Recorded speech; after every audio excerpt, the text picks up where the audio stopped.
Good afternoon, everyone. Welcome and good morning in California and around the world. Good morning, good afternoon. Welcome to the time management training, one of my favorite trainings that we have. It's an extraordinary training for all of us because time is critical to what we do and what we say. And so let's get started. Utilizing time is to understand that it is the only limitation that we have, and it's a man-made construct. And so we want to utilize our time according to our values. We want to utilize our time and bend time. And the first thing that I like to talk about with time is to understand that time is dependent on the speed of light. And so, if we want to be more productive, accessible, and gracious with our time, for me, are my three lenses that I want to do. Productive means I want to provide as much value as I can, service, whatever it is I can with my time. Accessible means I want to be as accessible to others as I can and access what I want. And of course, I want to be as gracious as I can with my time, meaning I want to be able to find the light, the love, and the lessons within the context of time, which in the context in the parameter of the speed of light. If I can figure out what moves faster than the speed of light, then I can control time. I can utilize time in a more efficient, productive, accessible, and gracious way. A lot of people don't think about time as a man-made construct. They see it as the actual limitation or infinity that they exist upon. Not me. I see that thought moves faster than the speed of light. And therefore, if I have the right thoughts, I can actually utilize my time in a productive, accessible, and gracious way. If you want your time to last a long time, be miserable. The more interference, the more corrosion, the more void, shortages, and obstacles that we put into our own way, time will lengthen itself in its perspective or illusion. When we're closer to the truth, closer to the light, closer to the lessons, time changes, it bends. It actually not only moves faster in its productive, accessible, and gracious way, but it allows us to get more done, allows us to feel as if the time was longer, not because it seemed or appeared to be a long length of time, but in the actual quantitative measure of time of productivity, accessibility, and gratitude. I learned the most lessons today. I served the most people today. I provided the most value today. I received the most I could today. I was accessible to as many people as I can, which is why gratitude is in my prayers in the morning and at night. It's why I pray for over 10 people every day that I can help. All of these things allow me to understand time in itself as a construct, a man-made construct, in order to utilize it effectively. I believe one of the things that allows us to utilize time and manage time more effectively is to understand our habits and our disciplines. The habits and the disciplines are things that create efficiencies, effectiveness, and statistical success. And it's the biggest challenge that the human body has, is to be consistent and persistent in its nature, to continually be inspired, not just motivated. Motivation, as you know, will get you up, get you back up, get you started, get you back started, but inspired. It will get you in spirit. It'll clear the interference and the connection to what you want and where you want to be. And in order to do that, we have to be counterintuitive. I've created a habit machine in my life. I believe that each minute in a repetitive manner is exponential to itself, meaning that 2 minutes a day is worth more than 2 hours on a Saturday. And when you're confident and have faith that 2 minutes a day is worth more than 2 hours on a Saturday, you manage your time differently, because you now can create your habit machine with that faith that the 2 minutes is worth more than 2 hours. And so you end up being conscious and improving what? Lowering the bar. Lowering the bar. And what happens when you lower the bar is not only do you get an exponential result, which is more efficient and effective behavior, but and productive, accessible, and gracious, but even more importantly, when you lower the bar, it's easier to get motivated because we're taking bite-sized steps. We're taking small baby steps to get started. It's much easier to get motivated to work out if all I told you was put on your shoes. And that's actually how I started working out again, was I told myself, I just want to put on my tennis shoes today. That's my minimum I want to do. But when I put on my shoes, I ended up putting on the rest of the things. Then I ended up saying, you know what, I'm just going to drive to the gym. Then I said, oh, you know what, I'm just going to go in.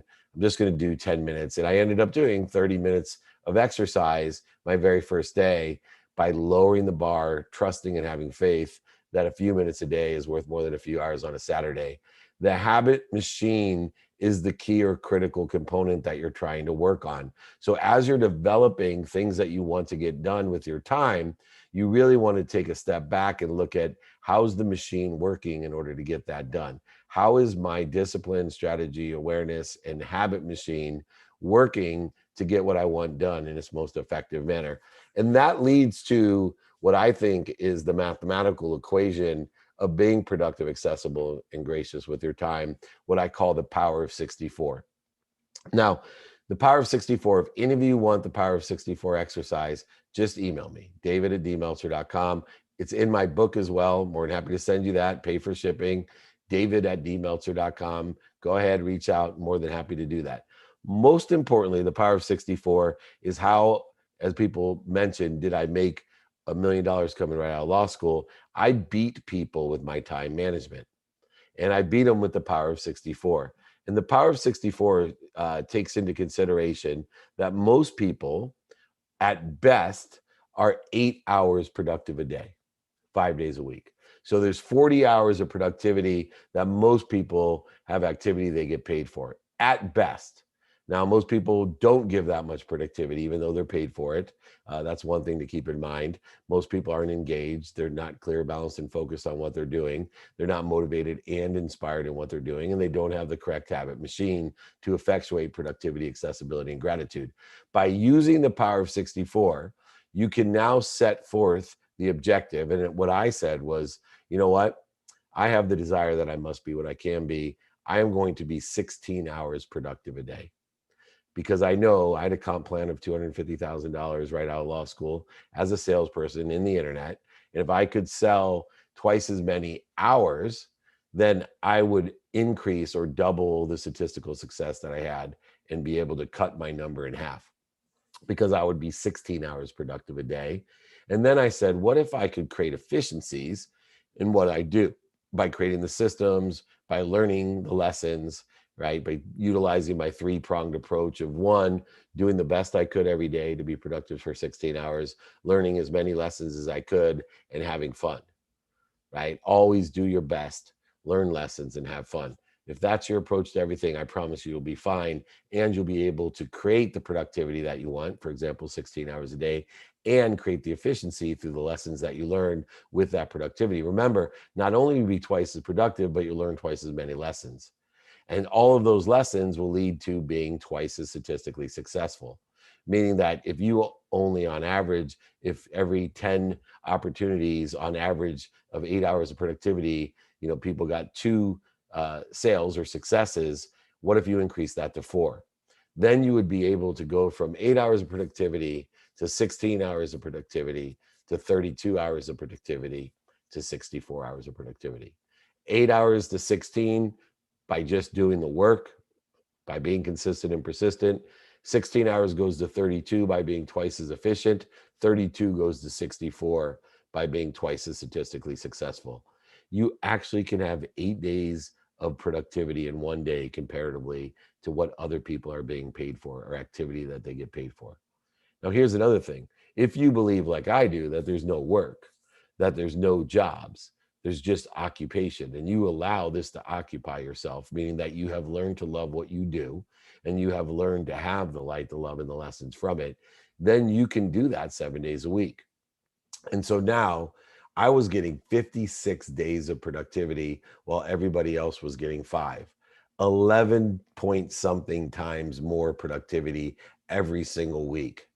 So when I made over $1 million in 9 months and blew out the comp plan, and everybody was giving me accolades, acknowledgments, and awards, and most importantly, the money, I was laughing on the inside, because mathematically, I'd never hit my comp plan, because had worked, what, almost 10 years in order to hit the number, when everybody else had been based upon 1 year of activity they get paid for, with 8 hours of productivity, 5 days a week, 40 hours of productivity.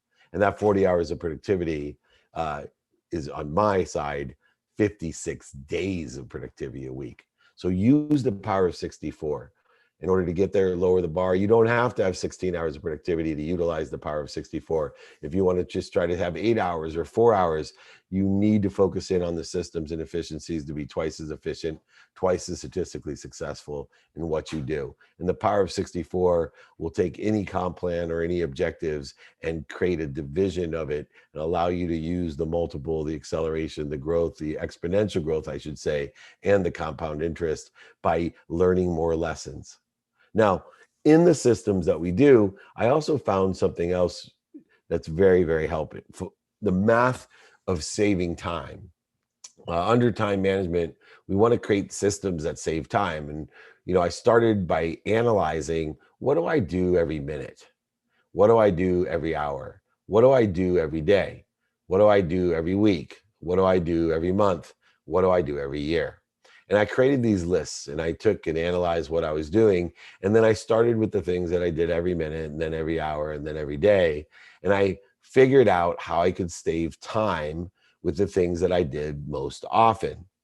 And, I'll take, for example, every day, like many people, hopefully almost everyone, I brush my teeth, I floss my teeth and take a swig of Listerine.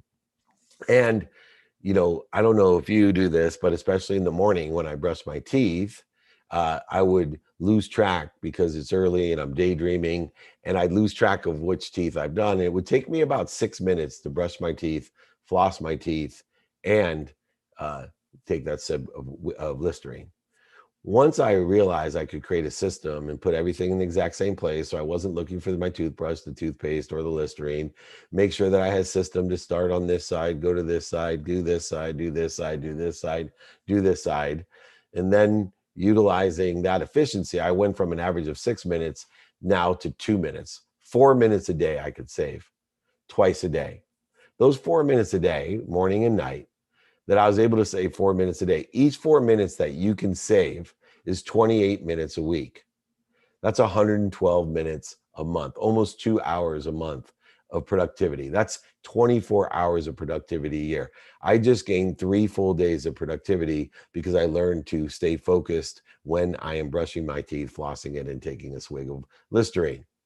All because I saved 4 minutes. So I went on a quest to challenge myself to save 4 minutes a day. And by doing so, every time I figured something out or a combination of things, an aggregate of things to save 4 minutes, I was rewarded with 3 days vacation. 3 days that I could do whatever I wanted. 3 full days of productivity. I could make money, activity I get paid for, and occupy myself with whatever it is and call that my occupation just for finding 4 hours a day. Now, just to bring quantitative value to everyone, I'm going to give you 2 weeks vacation right now. That on average around the world, that's people spend 80 hours, 80 hours a year looking for things that they didn't put in the right place. And the majority of the time is spent looking for only two things: your wallet and your phone. So take this piece of advice, this takeaway, if you're going to take anything else out of this training of time management, and always put your wallet and your phone in the same spot. Have a designated area to put other things that you may lose as well. And I just gave you 80 hours of productivity, 2 full weeks of average productivity for everyone else vacation. You can do whatever you want with it. Where's the trade-off? Would you rather take the time, a few minutes, to figure out a system to put your phone and your wallet in the same place and give yourself 2 full weeks of productivity to be of value and service to others, accessibilities to be accessible to others, and more importantly, even be accessible to what you want, to access what you want, and most importantly, more gracious, more lessons you can more learn, more light you can find, more inspired the way you can live, all because why? You found a place to put your wallet and your phone. So seek 4 minutes a day, seek 2 minutes a day, get, 12 hours of productivity or a day and a half of productivity. It doesn't matter. But if you get into the habit machine of seeking the efficiencies, the systems, the productivity, accessibility, and gratitude, you will be able to do so much more. You will bend time because the speed of thought moves faster than the speed of light. And when we think of things and we create systems, we are able to bend time. That's how the greatest self-actualizing people are able to produce so much. Have you ever wondered how Elon Musk does it? Have you ever wondered how he can do all the things that he can do? Because he uses his higher power of thinking and he looks for the efficiencies, effectiveness, and statistical success. He utilizes the power of 64, having his own habit machine and utilizing 4 minutes a day, 8 minutes a day, 12 minutes a day, whatever it might be. And when you figure out the lenses to use, I call it the Meltzer kaleidoscope, the lens of productivity, accessibility, and gratitude. And when you figure out the power of 64 and how to be more effective, efficient, and statistically successful, now you need a platform in which to effectuate that.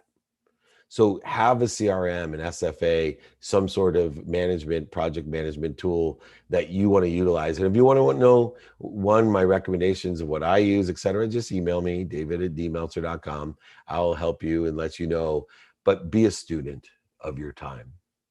What does that mean, be a student of your time? That means, as some of you may have heard me say once in a while, utilize the mathematical equation of luck. You need to be able to pay attention to time. Where am I spending my time? How effective and efficient and statistically successful am I with my time? And then give intention to it. Give intention to it. Be consistent with your time, persistent with your time, pursue with your time your potential. And by utilizing that, by being a student, what you pay attention to plus what you give intention to will equal the coincidences that you want in your life. Yes, a mathematical equation to luck. Why? Because when you have the coincidences in your life that other people want or that you want, they'll be like, oh, he's so lucky. Oh, she's so lucky. Can you believe they got that job? Can you believe they invested in that? Can you believe that they're able to do that? They're so lucky. No, they're utilizing the mathematical equation by being a student. Now, I use my calendar and I study what I have planned, and I use the lens of productivity, accessibility, and gratitude in what I have planned every day. I also use the rule of 520. And people misinterpret this a lot, but it's changed my life. I branded myself. So if you're out there and you want to have a call with me or a meeting with me, I have a 520 rule. I keep my phone calls to 5 minutes for one reason, because after 5 minutes, I'm just visiting. And when you get to the visiting time is time that I want to spend with the people most relative to me. And so I do make exceptions to the 5 minute rule because there's people that I meet that I want to visit with.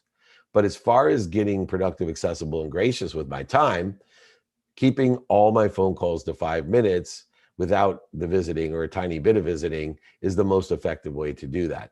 There are exceptions when I want to visit, when it's necessary to visit, but most of the calls you don't have to visit. Most of the calls are to communicate effectively, to be productive, accessible, and gracious in its manner. I schedule visiting time with my family, friends, new clients to build rapport. I schedule that. But that's not what I'm talking about. I'm talking about people wasting time. You want to save 4 minutes a day, utilize the 520 rule, 5 minute phone calls and 20-minute meetings. And 20-minute meetings allows people, one, to focus in on being concise. Do not have meetings to have meetings either. That's cheating. But go ahead and try to keep all your meetings, your interviews to 20 minutes so that you are effective in your time by being able to communicate. Because after that, you're just visiting, you're just entertaining. And we want to use the visiting and entertaining hours effectively and efficiently. My wife helped me with the 520 rule because I was at home as a younger executive and I'd get a phone call at dinner time with my beautiful 4 kids and my gorgeous wife, and I'd answer the phone and get up and talk. And finally, my wife asked me, she said, Dave, why do you care about people that you don't even know more than you care about your family? It's like, what are you talking about? I care about you guys. That's why I'm on the phone call, because I'm trying to provide for you. Don't you understand? She said, I don't. You don't know that person, or if you do, it's not very well. And this is our time. Do you want to visit with them or visit with us? I'm like, I'm not visiting. She's like, after 5 minutes, you're visiting. And so I started to utilize my time more effectively, understanding visiting time versus productive, accessible, and gracious time, effective, efficient, and statistically successful time. The 520 rule will save your life. If you can't do 520, because it is years of experience in order to be able to effectuate the value that you need or stimulate interest, transition interest, share a vision within the context of 5 minutes, I get it, then do a 1030 rule. Whatever it is, be conscious about productivity, accessibility, and graciousness with your time comparative to visiting with the wrong people.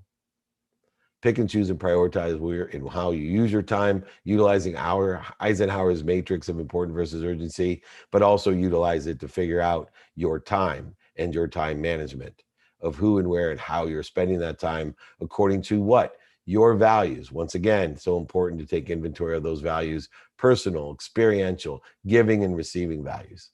And if you're able to do that within those lens, that Meltzer kaleidoscope, and you're able to use and be a student not only of your calendar, but a student of time and time management, to use your higher power thinking to move faster than the speed of light, you can do twice as much, or even 8 times as much, or 80 times as much.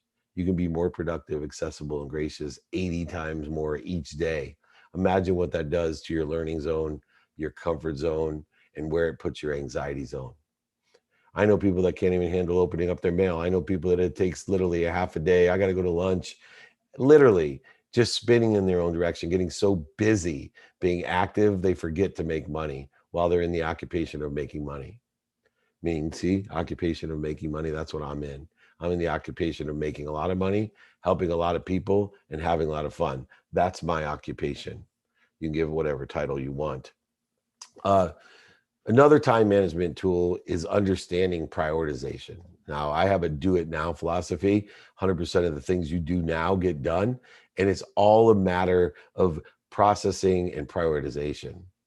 I am looking always in the context of my values, and I'm making a prioritization by what's most important first, and then determining what's most urgent of those important things. If something is just urgent, which a lot of times we allow things that are unimportant to be urgent, and then they set us off track and we forget to do the important things. Let me share a story with you real quick that's just, to me, remarkable. Is that I would have a deal and the person would give me, call me back in a month. And I literally had it in my calendar. I look at it every day. I'm going to call this person on July 6th, call this person on July 6th, call this person on July 6th. And then July 7th come and I'm like, oh my God, how I forgot to call that. I waited a month for the biggest sale of my life and I forgot to call. That's because I'm not a student of my calendar. I'm not paying attention and giving attention to utilizing the lenses of productivity, accessibility, and gratitude. It's because I didn't do it now. It's because why? I didn't prioritize. Each day you need to prioritize. And I usually prioritize as one of the qualifiers of my personal experiential giving and receiving values. I have a strategy calling, I'm right-handed. I always say, cut your right hand fingernails first. Why? Remind yourself to do the most difficult or challenging things first when you have the most energy, the most frequency, and the most focused at the beginning of when you open up your eyes after you've created your baseline and your frequency from the day. Utilizing your time and time management. One of the other things that I do in prioritization is I prioritize my frequency of time. What does that mean? I start my tomorrow today. Why do I have to listen to the rules of the world and say that, tomorrow starts when the sun comes up or my eyes open? That doesn't make any sense. If you do that, you're already creating challenges, voids, and obstacles for you. Because if you're not utilizing a plateau and growth strategy to start your day at a higher frequency, for me, I use an unwinding routine every night at 9 p.m. Pacific time. Notice I even keep track of the time zone because if I'm back east, it's then midnight. I stay on the same time and I unwind to put my physical being in the best position to recover, knowing that the better that I recover, the higher I start the next day. But also, my subconscious, unconscious mind is at work. It's active during sleep. It's learning. It's clearing. It's allowing while you're sleeping. Your subconscious and unconscious mind They are connected to the greatest source of power, light, and love and lessons. Do not disconnect it. So start your day by unwinding the night before, putting yourself in the position. And then I use meditation when I wake up to transcend all that I've learned and all that I've rested into my day. So instead of starting at the bottom of the hill at the same exact spot I start every day, doing the exact same things with the exact same void shortages and obstacles, I now have plateaued and grow. But more importantly, I've created a baseline that allows me to understand when something triggers me to move or accelerate in the wrong direction, away from the values that I have, personal, experiential, giving and receiving, that I'm able to be productive, accessible, and gracious with my time, because I can identify that I'm not at that baseline, the plateau and grow, the higher self that I was. And I continue to learn, I continue to have fun, and I continue to look and see what we're learning and growing. So 1, I'm doing my best. 2, I'm learning as much as I can. And 3, I'm having fun. And then finally, we want to limit the interference, the voids, the shortages, the obstacles. Eliminate the distractions. Our minds can only focus on one thing at a time. I know people talk about multitasking all the time. That's just the use of the refocus muscle. It is not, you cannot concentrate or focus on 2 things at once.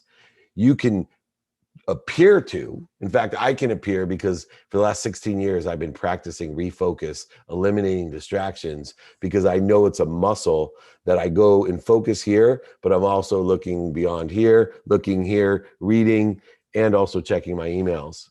And it appears to anyone else because my mind, my thoughts, my data input is moving faster than the speed of light. So it appears to be bending time. It appears to be multitasking, but it only comes from building a muscle of refocus. If you can eliminate distractions by building the muscle of focus and refocus, you can bend time. The faster you can go back and forth between 2 things, for example, and practice that and gather data from each thing with 2 different things that are refocusing on each other, then you're able to appear as if you are multitasking. You're able to be more efficient, effective, and statistically successful. You can bend time. Live your life with the kaleidoscope of productivity, accessibility, and gratitude. Utilize the power of 64. Look for 4 minutes, 8 minutes a day.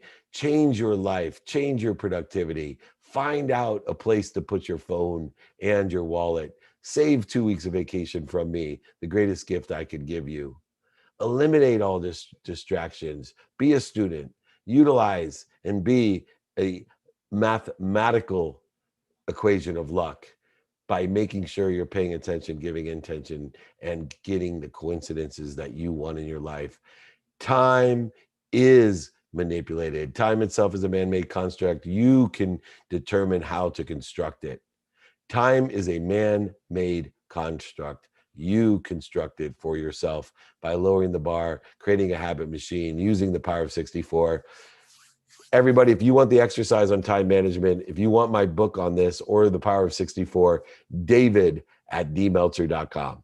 Just go ahead and email me, david@dmeltzer.com. I'd love to do it. We'd love to see you. All right. I didn't tell you, but the questions are there. Thank goodness. All right. We're going to start with questions here online and then move to Clubhouse. We'll pick somebody up. Let me know if you have any questions.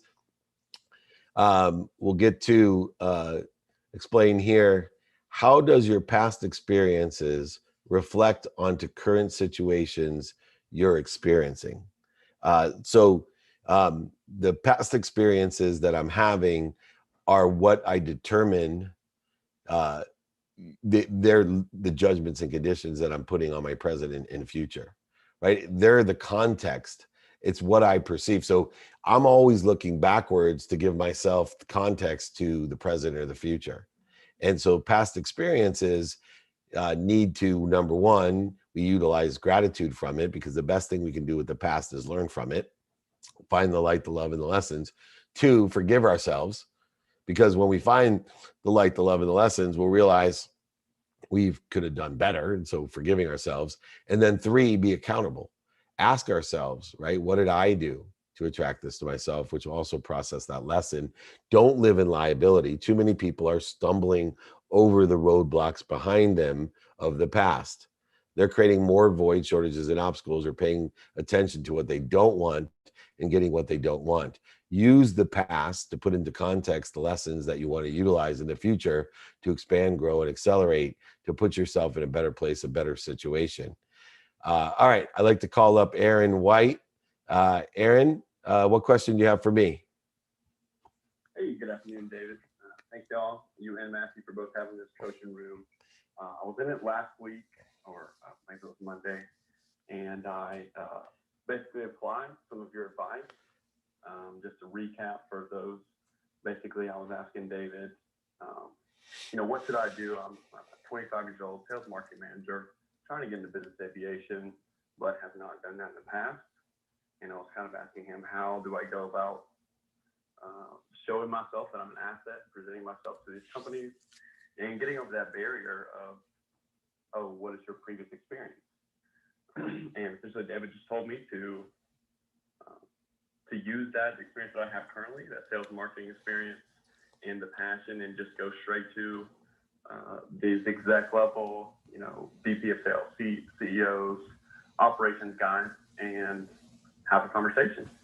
So I have an update on that, and that will lead to my next question. Essentially, I presented myself to them, told them about the city I live in, Nashville, Tennessee. They've heard things about it, and I said, hey, this is a new market. In 5 years, I think we'll be as big as Atlanta, as popular as Austin. I think that it'll be worth looking into. They said, okay, prove it, write a market report. So now I'm tasked with creating a market analysis on Nashville, and essentially how Nashville can help huge companies like NetJet or JetIt get kind of a return on investment if they come into the market.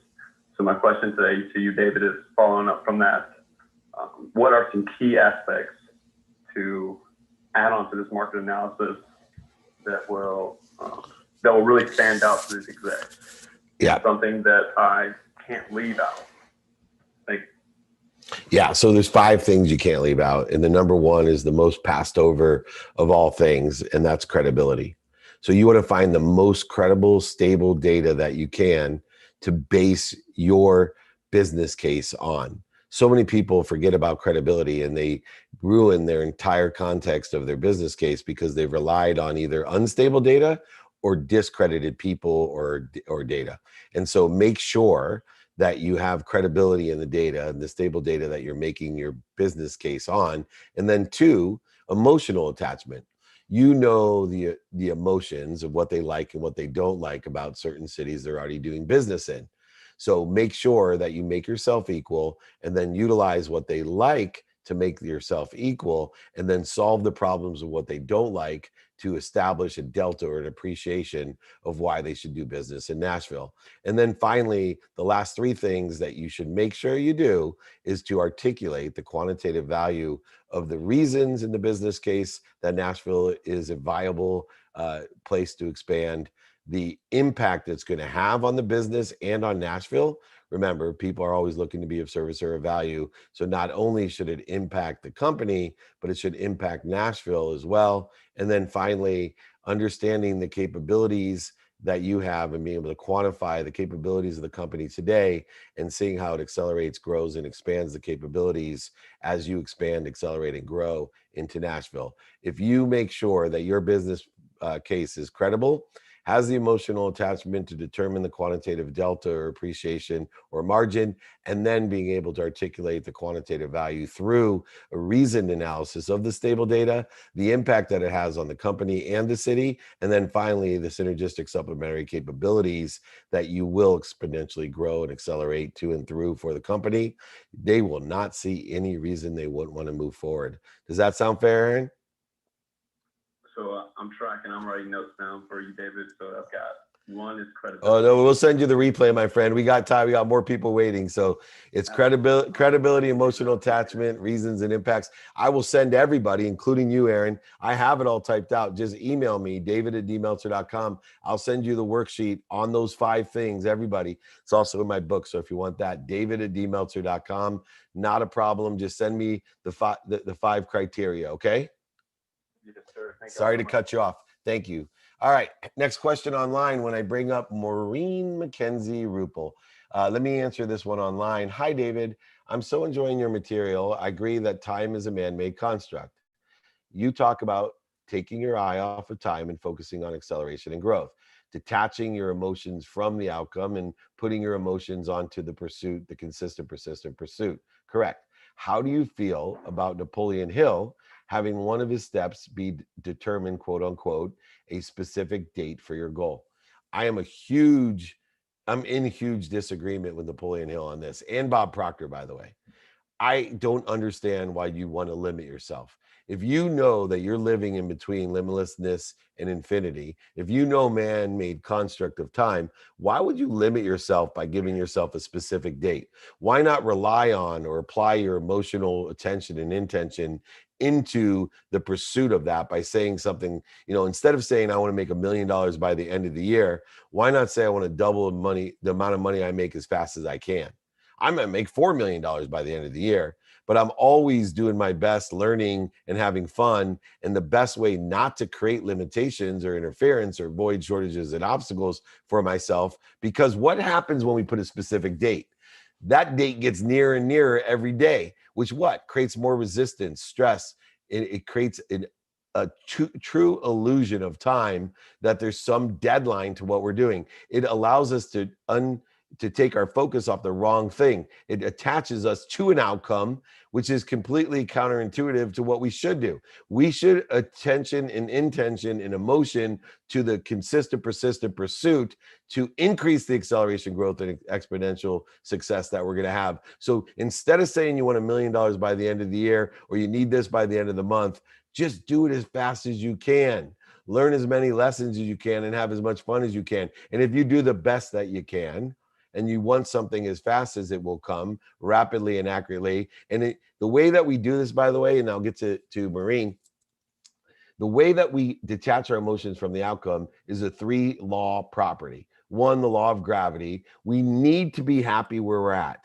The minute we start saying we'll be happy when at the end of the year I make $1 million, or at the end of the month when I do whatever, instead, I am exactly where I'm supposed to be at the right place at the perfect time. Now, I'm going to detach my emotions from that outcome. I'm going to go ahead and do everything I can to double the amount of money I make as fast as I can. I'm going to angle towards that, meaning that I know that I have lessons to learn. So I'm going to do my best, and I'm going to learn lessons which will angle me or pivot me or change the direction I'm going in.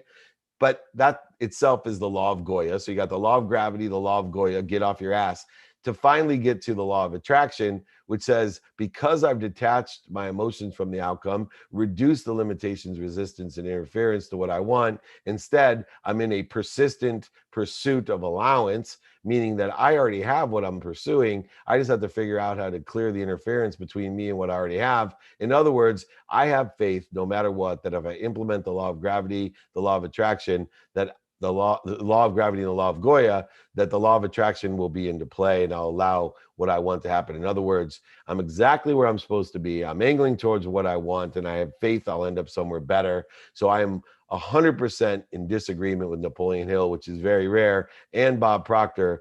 Do not have a specific date for your goals. Do the best that you can, have fun, and learn something. You'll get there a lot faster with a lot less resistance.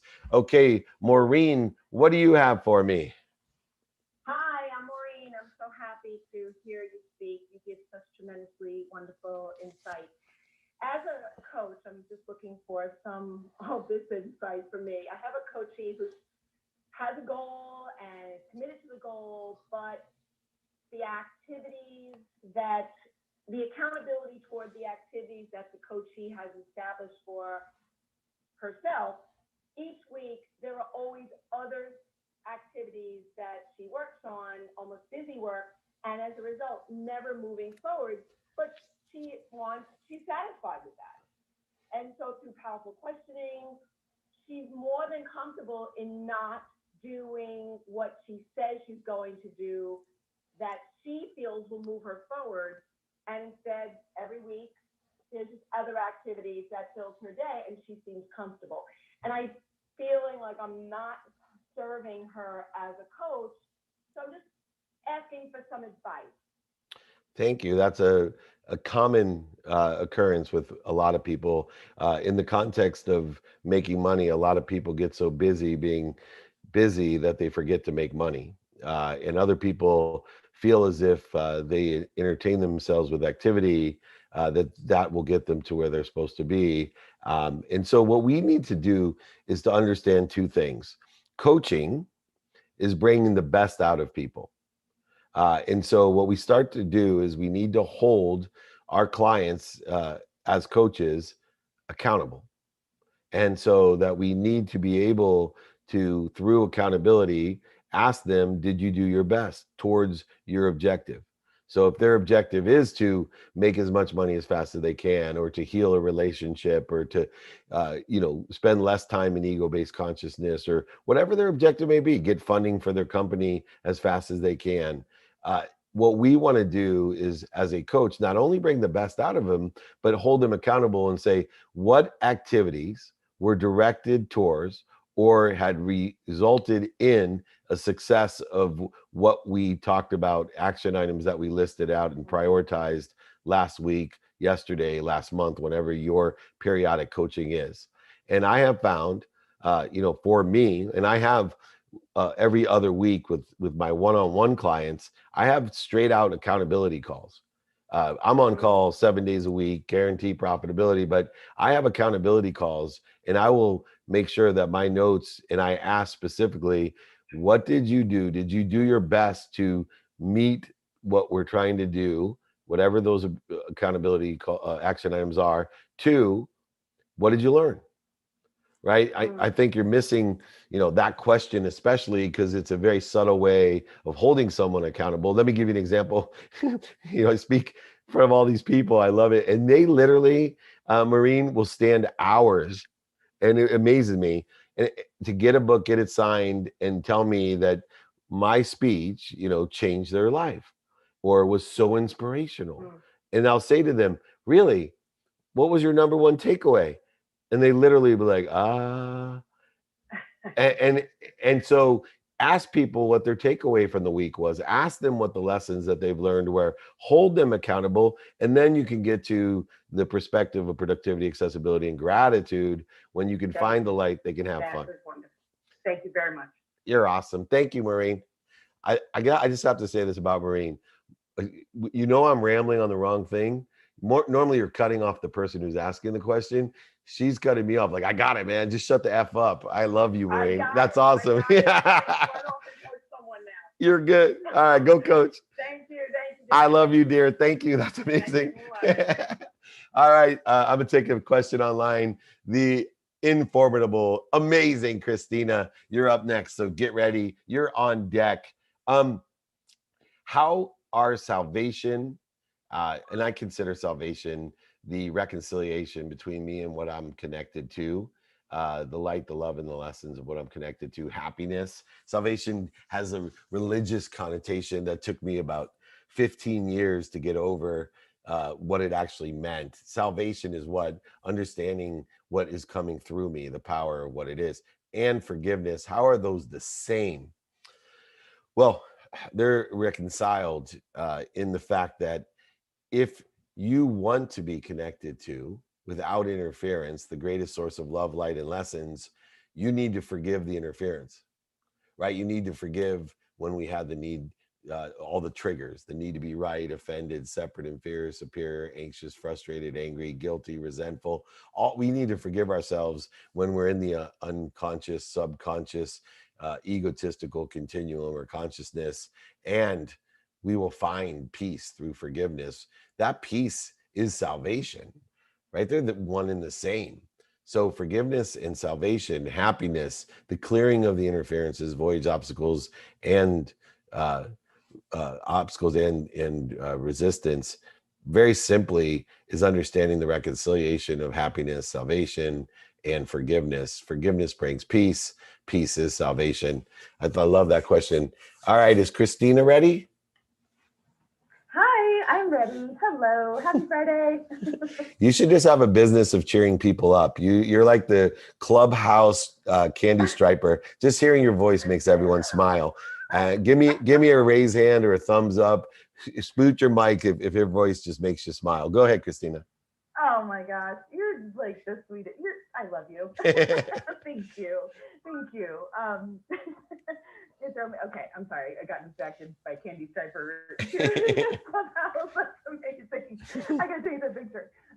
Okay, so my question for you is, as you can hear, energy in my voice. I'm a very energetic person, and I realize I need an extraordinary amount of rest. And I feel like lately I've been kind of beating myself up for this because, like, when I need a lot of rest, I'm talking like 9 hours a night and maybe even throwing in some naps in there. And it's really difficult because sometimes I'm like, oh gosh, wow, I'm such a lazy person. I need so much sleep. So can you help me break this down a little bit? Because when I'm like on, I energy, and I need a lot of rest. So can you just speak to rest and in your philosophy and thinking about that, please? Thank you. Yeah. So people that need a lot of rest, it could be multiple things. So I think we fall into the trap that people will say, oh, you need a lot of rest because you're stressed, because you're sick, because you're overdoing it. There's all these reasons people will give you. So it could be because you're expanding, growing, and accelerating, and that you just need to recover more because you're going through a transformative period of your life where you're in the learning zone, close to the anxiety zone. And it's not necessarily a negative stress, it could just be growth, right? When little kids are growing, right, they sleep longer. It's just like I use the analogy of being stuck. When kids are stuck in their shoes, it's not a bad thing. I mean, their feet are growing. And so many people in business think when they're stuck, it's a bad thing. It just means their business is growing. It means they're changing and they feel stuck because they're in a smaller space. So for you, what we want to do is just determine, by taking inventory of why we need to recover more. Why do we need to rest more? Are we overdoing it? Are we stressed about something? Are we creating interferences, voids, and shortages from the light, the love, and the lessons, the great power that we're connected to and through? Or are we going through a transformative process? Or are we sick, right? Get checked out and find out if our physical being requires more rest because we've caught some sort of virus, or we have some sort of imbalance. We've created a new interference between what we already have been given, which is our perfect health, our perfect wealth, and our perfect happiness. And when we don't have health, wealth, and happiness, what we first do is shift the paradigm to see what's interfering with it, and do not just rely on one person, including Dave Meltzer, telling you, oh, it's because of this. Well, what I do know is you need to recover because you're interfering with that pure flow, but it could be a good thing that's interfering with it, like growth acceleration, and it also could be something else. So I would go ahead and utilize your free will to determine what you're doing to interfere with your energy so that you have more energy, or determine that you don't need more energy. You need actually to expend less energy so that you don't need as much rest from what you're doing. There could be a balance or a variance or a reconciliation between all those. The key thing is to remind yourself that although you are in a higher recovery mode, that you're exactly where you're supposed to be. Continue to angle towards what you want and have faith that you'll end up somewhere better. Sometimes all of these challenges, transformations, the bigger they are, I always say the bigger the door and the bigger the place you're going to and through. So do not create more resistance, interference, because you have a necessity to sleep 9 or 10 hours all of a sudden. That does not mean that you want to add on to the amount of recovery you do by worrying about it and wishing for what you don't want. Does that sound fair, Christina? Absolutely, yes. And I love how you put it in such beautiful perspective. And again, it goes back to the it's not good or bad, it's just perspective. It's like what can I learn? How can I clear? So I thank you so very much for illuminating that for me. I really appreciate you, and this is awesome. Thank you. And with that voice, you could always just read yourself a bedtime story, and you'll put yourself right into a higher frequency of just pleasant feelings with that melodic, angelic voice. So thank you so much, Christine. I love having you on here. Thank you. I'm going to take another online question as Chris Arnaldo comes up to give us his question. Get ready, Chris. I'm going to take a quick question online. All right. Advice for a advice for a person who does live for the weekends.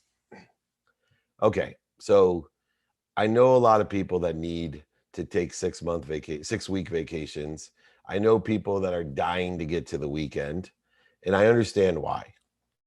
I understand that you have not taken this time management training, that you don't know the exponentiality of time, and that you don't have faith in it, that your body, mind, and soul all work in a continuum where 2 minutes a day is worth more than 2 hours on a Saturday, that you can take vacation, you can have an occupation 7 days a week, and you can look forward to every day.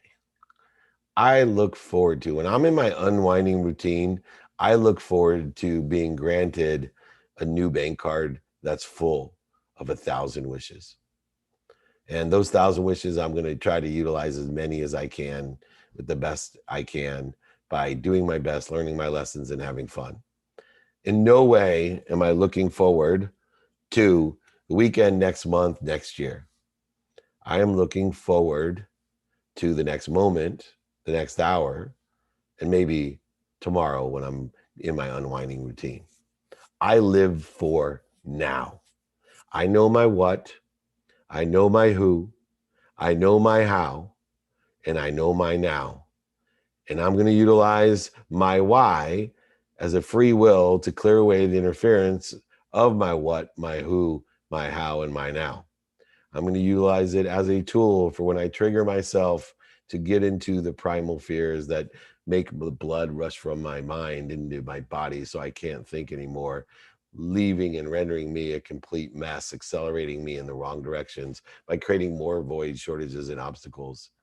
The advice that I have for a person who lives for the weekend is to start taking inventory of their what, their who, their how, and their now. Live for now and utilize the not. Like when, real quick, and I'm going to take Chris in a sec. People always tell me, well, if I take inventory of my values, what about my big, long-term, audacious goals? Don't you think when you take inventory of your values, when you take inventory of your personal values, and maybe one of your long goals is to live longer than 111 years old, like one of mine. Well, I take that in consideration each day. It's inherent within my what?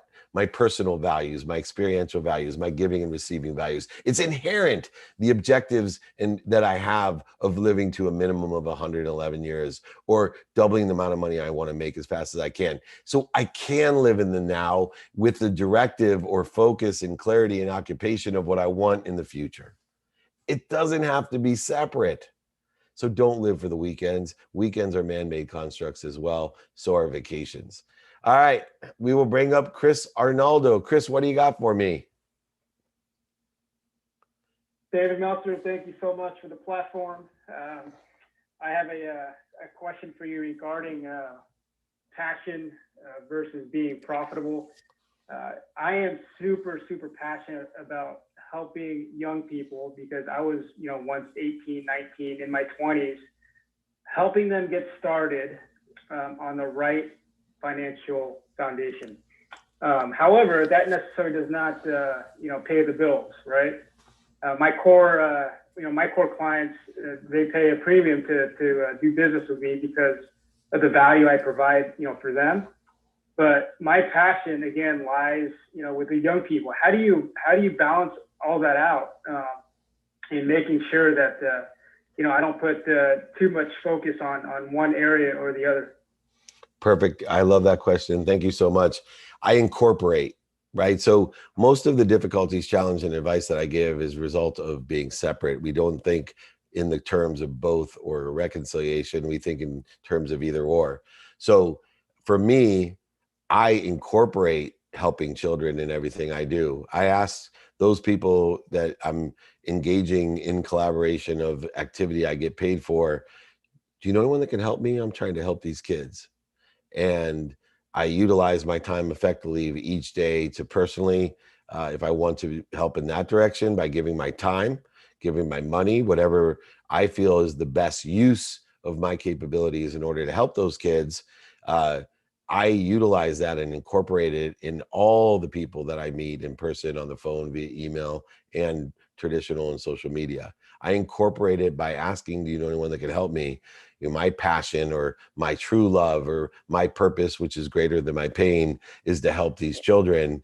And I love also and have passion for the activity I get paid for, but I'd love to incorporate you in my mission. Do you know anyone that can help me? So what we do is we create a separation by predetermining that separation when we should be creating a collaboration or an incorporation to allow us to work together and have an abundant philosophy that there's more than enough of everyone from everything. You can have fun and make money and help people. And those all come together. You just have to have radical humility and the creative curiosity to ask one simple question. Do you know anyone that could help me? And you have to have the capability of determining, one, if somebody has a closed mind, because those are a gatekeeper, and we don't want to waste our productivity, accessibility, and gratitude on someone that's going to take 1,000 times the energy compared to figuring out, especially if it's already activity we get paid for, some of these great clients that you have, that they're sponsors of yours. They're there to help you as well. And they may be power sponsors of yours. They're there to help you. But if not, at the very least, they're going to be just plain sponsors, not power sponsors, but they're going to know somebody to help you. And I think a lot of times, just through our own ego, that we create a separation within the passion and purpose and profitability realm. They are not mutually exclusive. I will repeat to everyone, they are not mutually exclusive.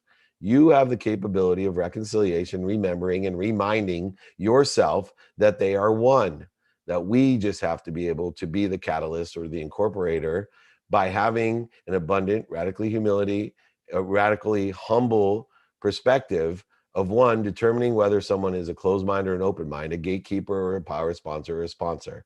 And you will see that your meld of passion, purpose, and profitability will come back together into a unified, abundant nature. Does that sound fair? Absolutely. Great stuff, David. Thank you so much. You got it.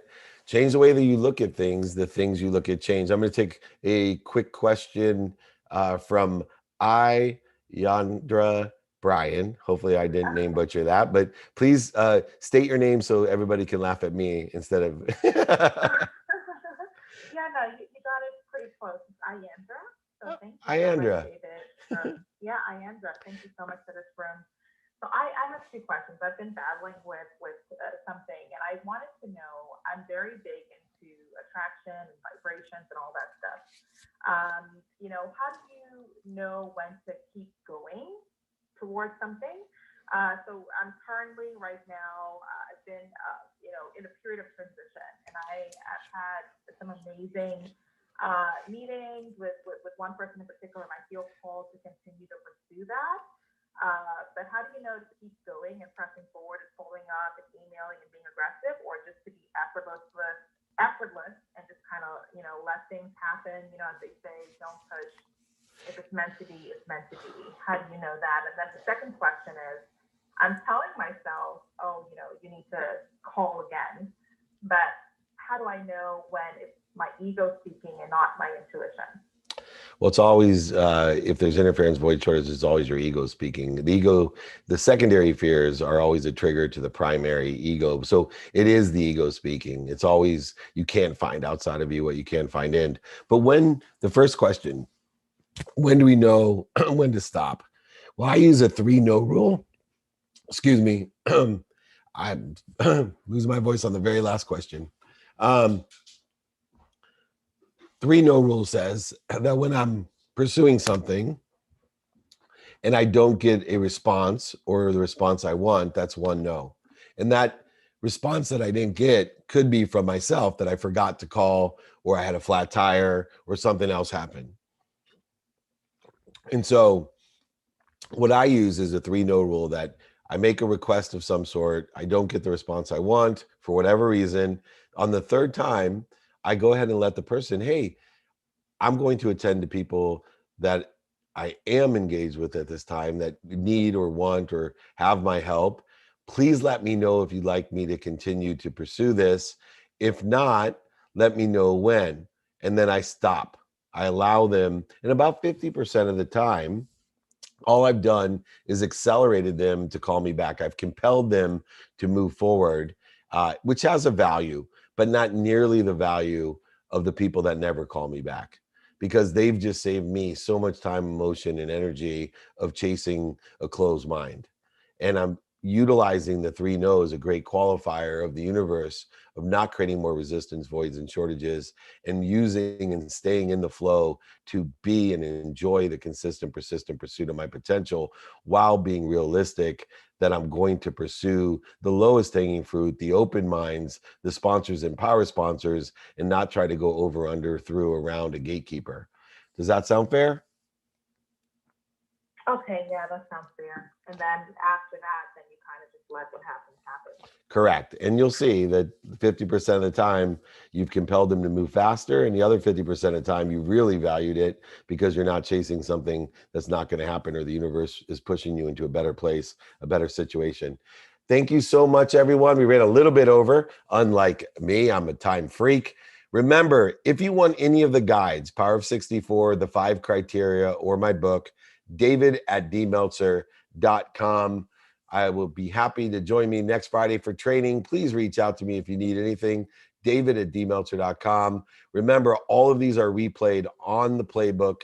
You can download the playbook, my podcast, share it, like it. The playbook, it's on every single platform, Apple, Google, Spotify, personal featured there. Check it out. Once again, david@dmeltzer.com if you need anything. Remember, everyone, be kind to your future self and do good deeds. We'll see you soon.